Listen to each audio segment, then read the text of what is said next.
No capítulo desta segunda-feira, 6 de outubro, da novela A Viagem. Mas antes, se você gostou desse vídeo, eu peço que você se inscreva no canal, ative o sininho para receber as notificações e deixe seu like.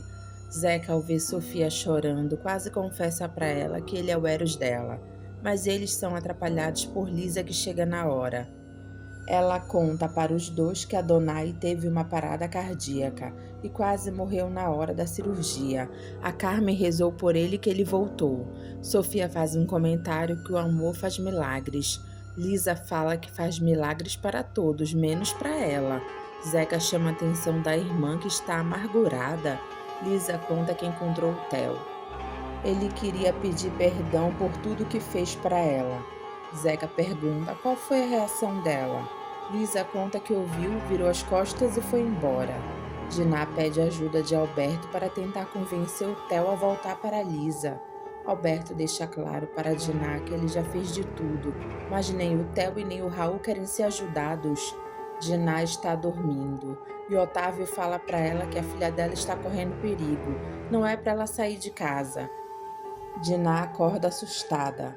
Maroca entra na hora no quarto da filha, feliz por ela já ter acordado. Diná conta para a mãe o que o Otávio falou para ela em sonho sobre a Patrícia. Diná chama pela filha e pela Maria, e Maroca fala que elas foram para a aula de balé ainda agorinha. Diná fica assustada ao saber que a filha saiu e fala que ela tem a certeza que ela está correndo risco de vida e sai correndo. Os capangas de Ismael param em frente à escola de balé de Patrícia. Ele olha para a foto da menina que eles vão sequestrar. Maria e Patrícia saem do prédio. Ele encaixa a bala na arma. Os caras saem do carro já para quererem pegar a menina.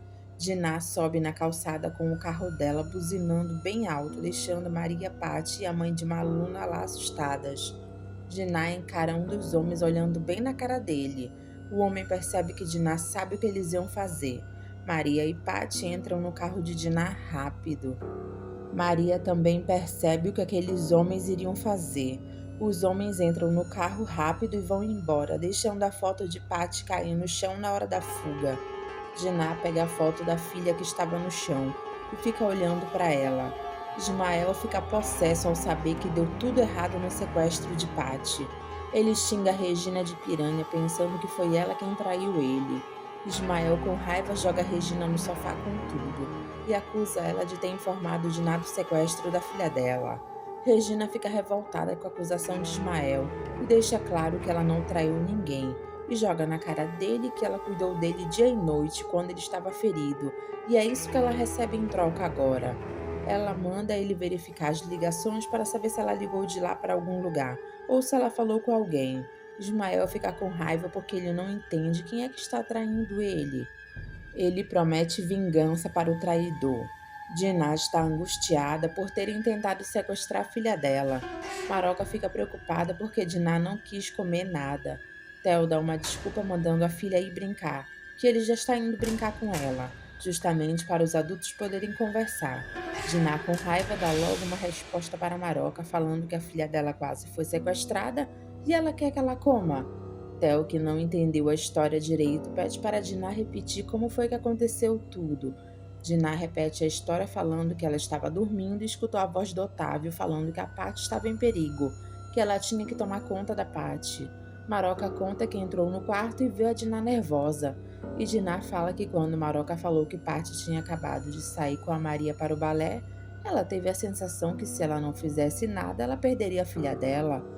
Maroca conta para Theo que Diná estava desesperada e saiu de pijama. Aí ela percebeu que a coisa era séria. Theo, que não acredita em nada dessa história, pergunta para Diná se ela cismou com o cara. Diná conta que viu um homem armado, olhando para as duas, Maria e Pati, e ela jogou o carro em cima da calçada e viu a foto da Pati quando eles foram embora. Theo elogia a coragem de Diná para salvar a filha deles e deixa claro que ele não acreditou nesse negócio de mensagem do Otávio Jordão. Diná fala que também não sabe explicar, mas que foi uma grande coincidência, não dá para negar. Theo fala que ela nunca acreditou nesse negócio de espiritismo. Diná fala que não tem como explicar, ela só sabe que o Otávio salvou a filha dela. Estela chega correndo na casa de Diná um pouco assustada pelo que ia acontecendo com a sobrinha dela. Estela fala para Diná que ela conversou com um delegado e um dos caras que foi pego confessou que foi tentativa de sequestro. Ela acaba falando demais, falando que está acontecendo tudo junto e fala do desaparecimento de Bia sem querer. Diná faz menção com a garganta para Estela não falar mais, mas Maroca pegou no ar o que Estela disse e pergunta quando foi que a Bia sumiu. Diná faz cara de chateada porque não era para Estela ter falado nada para não preocupar a Maroca. Estela acaba sendo obrigada a contar a verdade para Maroca sobre o desaparecimento de Bia e pede para ela ficar calma. Maroca reclama porque ninguém contou nada para ela que a Bia havia desaparecido. Diná continua fazendo caras e bocas para Estela. Theo tenta apaziguar as coisas falando que eles tentaram poupar ela para ela não ficar nervosa. Maroca deixa claro que ela já está cansada dessa desculpa deles, para não contar nada para ela. Diná explica para a mãe que não foi falta de respeito e sim excesso de cuidado, que todos têm com ela. Até ela mesma só soube há pouco tempo porque ela esteve no hospital. Olha, por hoje passa, mas a partir de hoje em diante eu quero estar a par de tudo que estiver acontecendo com a minha família, porque senão eu vou fazer igual a Bia, pegar as minhas coisas e colocar o pé na estrada. Theo acha graça do jeito como Maroca fala. E Maroca pergunta para Estela se a Bia não está com o pai. Estela conta que Ismael fugiu, mas com certeza ela não está com ele. Maroca fala que a Bia estava com muito topete. Esses jovens de hoje em dia não gostam de obedecer os mais velhos e só querem fazer o que dá na telha. Isso é uma coisa que não acaba nunca.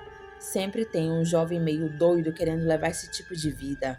Theo muda de assunto para Diná, falando que eles têm que arrumar um segurança para levar a Paty onde ela for. Ela não pode mais sair sozinha com a Maria. Estela dá a opinião dela, dizendo que esse sequestro da Paty tem dedo do Ismael. Ela tem certeza disso. Igor nota Bia pensativa e pergunta se ela está com saudade da casa e da família dela. Bia diz que sim e pergunta como ele sabe disso. Está escrito na sua testa. Bia conta para Igor o dom que Estela e Diná têm uma com a outra. Igor aconselha Bia a voltar para a família dela e escutar o que o coração dela manda, porque ele fala mais alto que a cabeça dela. Queiroz chega na casa de Otávio. Ele tinha marcado com Alberto lá. Tato vem logo com ignorância, falando que ele já sacou tudo. Primeiro o Alberto chegou lá e falou que queria conversar com ele. Aí depois chega o xerife do Queiroz. Aparece por acaso. Vocês combinaram, né? Alberto fala na cara de Tato que ele acertou. Ele mesmo pediu para o Queiroz ir lá porque eles têm que conversar com ele. Um assunto muito importante. Tato fala na cara dos dois que ele não tem nada para conversar com eles e pede licença para eles. Alberto fala na cara de Tato para ele ficar, porque é um assunto do interesse dele. Porque depois não é para ele dizer que não avisaram ele. Tudo bem, venham ao meu escritório.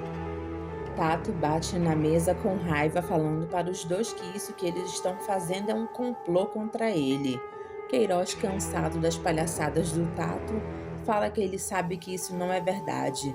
Ninguém lá quer prejudicar ele.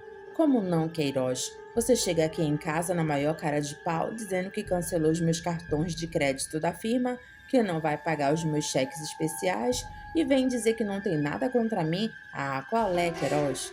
Queiroz fala com toda a autoridade para Tato que ele forçou ele a tomar essa atitude, com a irresponsabilidade dele de estar gastando tanto. Tato vem na maior ignorância apontando o dedo na cara de Queiroz, afirmando que o dinheiro é dele e ele pode gastar ele quando e como ele quiser.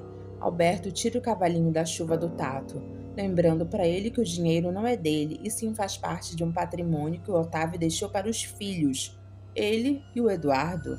Tato fala na cara do Alberto que ele não tem que se meter em nada, porque esse assunto tem que ser resolvido somente entre ele e o Queiroz. Queiroz deixa claro para o Tato que foi ele quem pediu para o Alberto participar dessa conversa, porque ele é tutor do Eduardo e ele, Queiroz, como administrador da fortuna do pai dele, ele acha que uma criança está sendo lesada. Alberto deixa claro para Tato que ele está indignado com o que ele gasta por dia. Isso é um absurdo. Tem famílias que vivem um mês inteiro com o que ele gasta numa noite.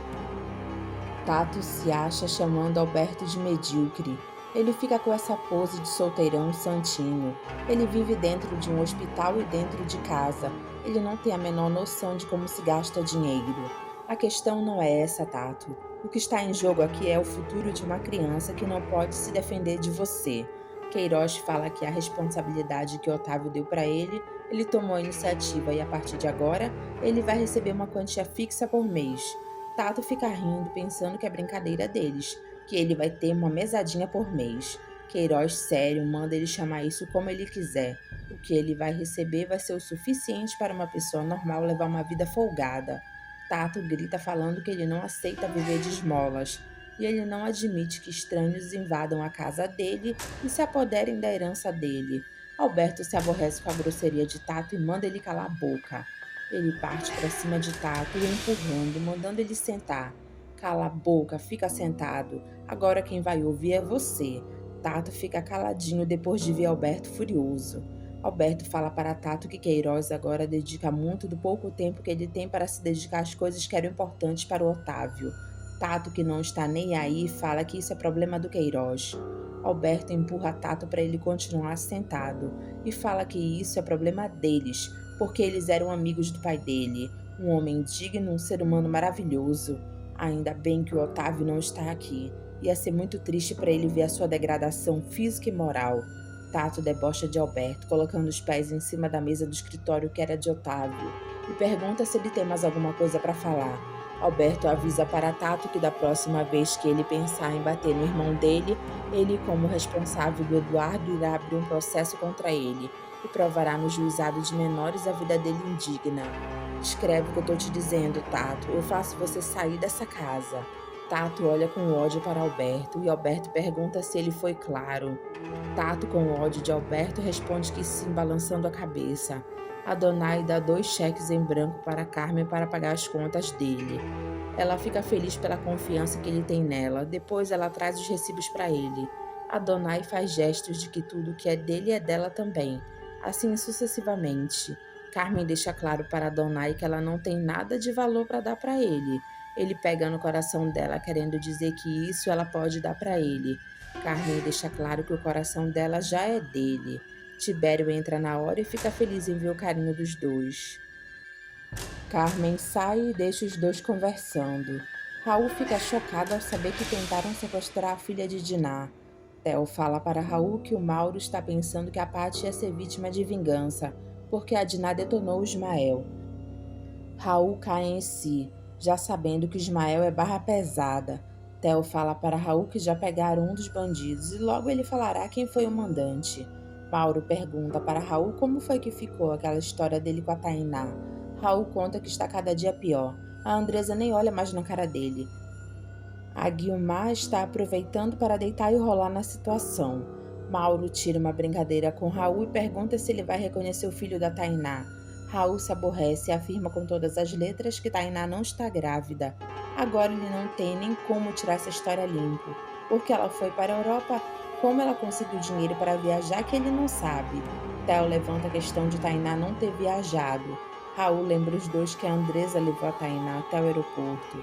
Se eu fosse você, desconfiaria. Eu ia até o aeroporto descobrir para onde ela foi.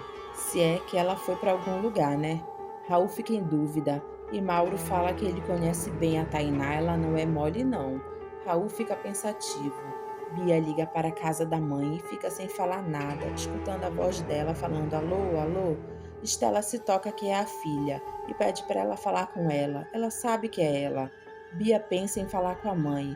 Ela fala para a filha não desligar e falar com ela. Ela queria muito que ela voltasse para a casa. Pede para elas conversarem, é para ela, por favor, falar alguma coisa. Bia continua sem coragem de falar com a mãe. Estela se empolga e acaba falando besteira, dizendo que ela sabe que a filha está com medo, mas agora elas estão livres do Ismael. É para ela entender que elas estão livres do pai dela.